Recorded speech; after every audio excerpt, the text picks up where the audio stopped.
Alors, le Rottweiler, c'est un chien qui est très famille. C'est un gros nounours, très têtu. C'est un chien qui est très têtu, une éducation douce et ferme en même temps. C'est un chien qui, avec les enfants, est très patient. C'est-à-dire que moi j'ai vu des enfants tirer les oreilles des chiens, le chien il ne bougeait pas. Et ça pendant des heures. Ensuite c'est un chien qui a besoin, pareil, de câlins, d'affection. C'est un chien qui demande aussi de l'activité.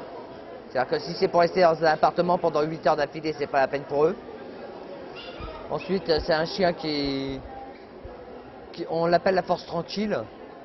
Parce que quand ils sont présents, ils s'assoient devant nous, ils nous montrent qu'ils sont là, c'est tout ce qu'ils ont besoin de faire. Sinon avec la famille, c'est câlin, c'est très obéissant. En général, les femelles font entre 30 et 40 kg, les mâles entre 40 et 50 kg. Mais il faut que ça soit une masse musculaire et osseuse et non de la graisse. Le mieux, c'est d'avoir du terrain.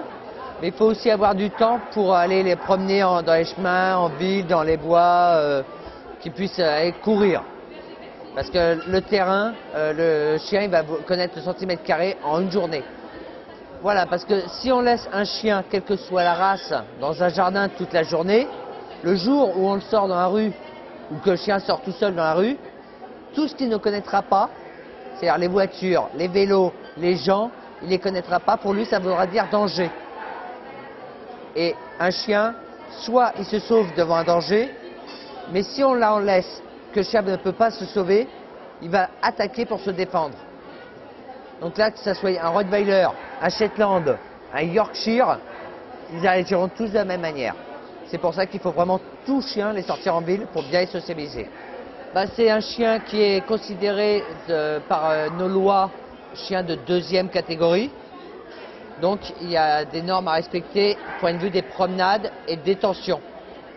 C'est-à-dire que quand on le promène, c'est en laisse, muselé, pour tout ce qui est lieu public. Il faut la déclaration en mairie, il faut l'assurance, la vaccination antirabique et tout ce qui s'ensuit.